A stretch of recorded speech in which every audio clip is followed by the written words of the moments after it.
സന്ദീപ് വാര്യർ CPI-യുമായി ചർച്ച നടത്തിയെന്ന് ആധികാരികമായി സമ്മതിച്ചിരിക്കുകയാണ്. CPI സംസ്ഥാന സെക്രട്ടറി ബിനോയ് വിശ്വം ചർച്ചയിൽ CPI കുറച്ച് വ്യവസ്ഥകൾ മുന്നോട്ട് വെച്ചു. ആശയപരമായ മാറ്റമാണെങ്കിൽ സംസാരിക്കാമെന്നും പാർട്ടിയിൽ നിന്ന് ഒന്നും പ്രതീക്ഷിക്കാൻ പാടില്ല എന്ന് പറഞ്ഞുവെന്നാണ് ബിനോയ് വിശ്വം പറയുന്നത്. കാർബൺ മോണോക്സൈഡ് ആണ്. സന്ദീപ് വാര്യരുമായിട്ട് സംസാരിച്ചിട്ടുണ്ട്.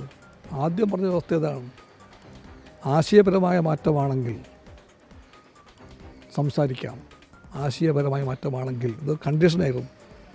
രണ്ടാമത്തെ വ്യവസ്ഥ, ഒന്നും പ്രതീക്ഷിക്കാൻ പാടില്ല, നത്തിങ് ടു ഓഫർ. CPI പോലത്തെ പാർട്ടിക്ക് നിങ്ങളെപ്പോലത്തെ ആൾക്ക് തരാൻ വേണ്ടി കയ്യിലൊന്നുമില്ല. സംശുദ്ധമായ രാഷ്ട്രീയത്തിൻ്റെ അന്തസ്സാർന്ന രാഷ്ട്രീയ പ്രവർത്തനമല്ലാതെ മറ്റൊന്നും തരാനില്ല എന്ന് CPI സംസാരിച്ച വേളയിൽ ഖണ്ഡിതമായി പറഞ്ഞിട്ടുമുണ്ട്. അതാണ് CPI, അതാണ് ആ ചർച്ച. ഇത് രണ്ടും പറ്റാത്തത് കൊണ്ടാണ് CPI ഇല്ല, എനിക്കറിയില്ല. അപ്പോൾ ഇനി സന്ദീപ് വാര്യരാണ് അതിനോട് മറുപടി പറയേണ്ടത്. CPI-യുമായി ചർച്ച നടത്തിയിരുന്നു, മറ്റേതൊക്കെ രാഷ്ട്രീയ പാർട്ടികളുമായി ചർച്ച നടത്തിയിരുന്നു. അപ്പോൾ അതിന് കൂടുതൽ വിശദാംശങ്ങൾ പക്ഷേ സന്ദീപിന് ഇനി പറയാവുന്നതേ ഉള്ളൂ. തെരഞ്ഞെടുപ്പ് കഴിയുമ്പോൾ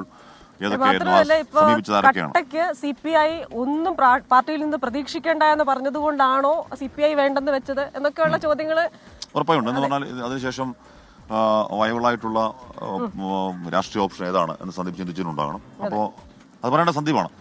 എന്തൊക്കെയായിരുന്നു അതിന്റെ വ്യവസ്ഥകൾ, ആരുമായി ചർച്ച നടത്തിയെന്നൊക്കെ പറയേണ്ട സന്ദീപാണ്. ഓക്കെ, എന്തായാലും CPI-യുടെ നേതൃയോഗം ഡൽഹിയിൽ ചേർന്നു.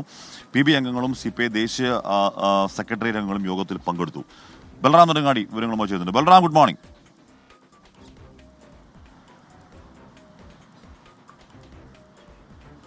Good morning Hashmi, Christina. കേരളത്തെ CPIക്ക് ചില ഭിന്നാഭിപ്രായങ്ങളൊക്കെ ഉണ്ട്.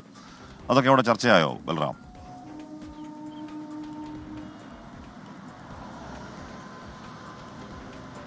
ഹാഷ്മി, ക്രിസ്റ്റീന, ഏറെക്കാലത്തിന് ശേഷമാണ് CPI-യുടെയും CPI-എമ്മിൻ്റെയും കേന്ദ്ര നേതാക്കൾ ഇത്തരത്തിൽ സംയുക്തമായി ഒരു യോഗം ചേരുന്നത്. അത് ഏറെക്കാലമായി ഇത്തരത്തിൽ ഇടതുപക്ഷ ഏകോപനം അടക്കമുള്ള കാര്യങ്ങൾ ചർച്ചയിലായിരുന്നു, അജണ്ടയുണ്ടായിരുന്നു എങ്കിൽ പോലും അത്തരത്തിലൊരു യോഗം ചേർന്ന കാലങ്ങളായിരുന്നു.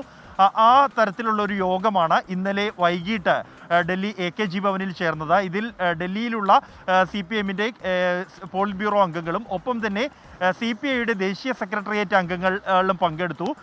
സംസ്ഥാന സെക്രട്ടറി ബിനോയ് വിശ്വവും ഈ യോഗത്തിൽ പങ്കെടുക്കാനായി കേരളത്തിൽ നിന്നും എത്തിയിരുന്നു. പ്രധാനമായും ദേശീയ തലത്തിലുള്ള വിഷയങ്ങൾ തന്നെയാണ്, പൊതു രാഷ്ട്രീയ സാഹചര്യങ്ങൾ, ഇടതുപക്ഷത്തെ എങ്ങനെ മുന്നോട്ട് പോകണമെന്നുള്ള കാര്യങ്ങളാണ് ഈ ചർച്ചയിൽ ഉണ്ടായത് എന്നാണ് CPI-എം വ്യക്തമാക്കുന്നത്. അതേസമയം CPI സംസ്ഥാനത്തുള്ള ചില ഭരണപരമായ വിഷയങ്ങൾ, പ്രത്യേകിച്ച് കേരളത്തിൽ ADGP-യെ മാറ്റുന്നതുമായി ബന്ധപ്പെട്ട് വ്യക്തമായ നിലപാട് CPI അറിയിച്ചിരുന്നു. തൃശ്ശൂരിലെ തിരഞ്ഞെടുപ്പ് പരാജയവും അതിൻ്റെ അന്വേഷണവുമായി ബന്ധപ്പെട്ടും വ്യത്യസ്തമായ അഭിപ്രായം CPI പ്രകടിപ്പിച്ചിരുന്നു. അതിലുള്ള CPI-യുടെ അനിഷ്ടം നേരത്തെ വാക്കുകളിലൂടെ തന്നെ മാധ്യമങ്ങൾക്ക് മുന്നിൽ തന്നെ CPI നേതാക്കൾ പ്രകടിപ്പിച്ചതാണ്. ഈ വിഷയങ്ങൾ ഉൾപ്പെടെയുള്ള കാര്യങ്ങൾ ഈ ചർച്ചയിൽ വിഷയമായി എന്നാണ് മനസ്സിലാക്കാൻ കഴിയുന്നത്. എന്നാൽ ദേശീയ നമ്മുടെ സന്ദീപ് വാര്യർ CPI-യിലേക്ക് പോകുന്നു എന്ന തരത്തിലൊരു വാർത്ത വന്നിരുന്നു. അത് CPI-യുമായി ബന്ധപ്പെട്ട ചർച്ചകളുടെ അടിസ്ഥാനത്തിലാണ്. എന്നാൽ ഔട്ട്റൈറ്റായി സന്ദീപ് വാര്യർ അതിനെ നിഷേധിക്കുകയായിരുന്നു ചെയ്തത്. അപ്പോൾ ഈ എന്താണ്, CPI-യുമായി ചർച്ചകൾ നടന്നിരുന്നു എന്ന് ഒഫീഷ്യലി ബിനോയ് വിശ്വം പറയുകയാണ് അല്ലേ?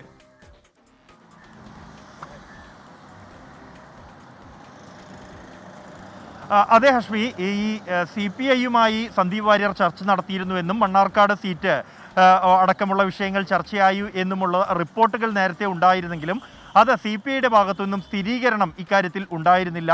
എന്നാൽ ഇപ്പോൾ CPI-യുടെ സംസ്ഥാന സെക്രട്ടറി തന്നെ സന്ദീപ് വാര്യരുമായി അത്തരത്തിലുള്ള ഒരു ചർച്ച നടന്നിരുന്നു എന്ന് അദ്ദേഹം സമ്മതിക്കുകയാണ്. രണ്ട് കാര്യങ്ങളാണ് സന്ദീപ് വാര്യരുമായുള്ള ചർച്ചകളിൽ CPI മുന്നോട്ട് വെച്ചത് എന്നും അദ്ദേഹം വ്യക്തമാക്കുന്നു. അതിൽ ആദ്യത്തെ വിഷയം എന്നുള്ളത് രാഷ്ട്രീയമായ മാറ്റം, ആശയപരമായ മാറ്റം ഉൾക്കൊണ്ടായിരിക്കണം പാർട്ടിയിലേക്ക് വരുന്നത് എന്നാണ്. രണ്ടാമത്തേത് CPI-യിൽ നിന്നും ഒന്നും പ്രതീക്ഷിക്കേണ്ടതില്ല, പദവിയോ മറ്റോ ഒന്നും തന്നെ പ്രതീക്ഷിക്കേണ്ടതില്ല. കാരണം ഒന്നും നൽകാൻ CPI-യുടെ കൈവശമില്ല, സംശുദ്ധമായ ഒരു രാഷ്ട്രീയ പാരമ്പര്യമല്ലാതെ മറ്റൊന്നുമില്ല എന്ന് അറിയിക്കുകയായിരുന്നു. എന്നാൽ തുടർന്ന് ആ ചർച്ചകൾ നടന്നില്ല. സന്ദീപ് വാര്യർ പാർട്ടിയിലേക്ക് എത്തില്ല. എന്തുകൊണ്ടാണ് ഇത് സംഭവിക്കാതെ പോയത് എന്ന കാര്യത്തിൽ തനിക്ക് അറിയില്ല. സന്ദീപ് വാര്യർ ഇത് അംഗീകരിക്കാൻ തയ്യാറായ രാഷ്ട്രീയ പ്രവർത്തനം, ആശയത്തിന് വേണ്ടിയുള്ള പ്രവർത്തനം, അതിനാണെങ്കിൽ മാത്രം CPI-യിലേക്ക് വന്നാൽ മതി എന്ന് പറഞ്ഞു. അപ്പോൾ സന്ദീപ് വാര്യർക്ക് അത് സമ്മതമില്ലായിരുന്നത് കൊണ്ടാണോ സന്ദീപ് വാര്യർ കോൺഗ്രസിലേക്ക് പോയത് എന്നൊക്കെ ഇനിയും വരും ദിവസങ്ങളിൽ ചർച്ചകളൊക്കെ തുടങ്ങും. Hi, good morning.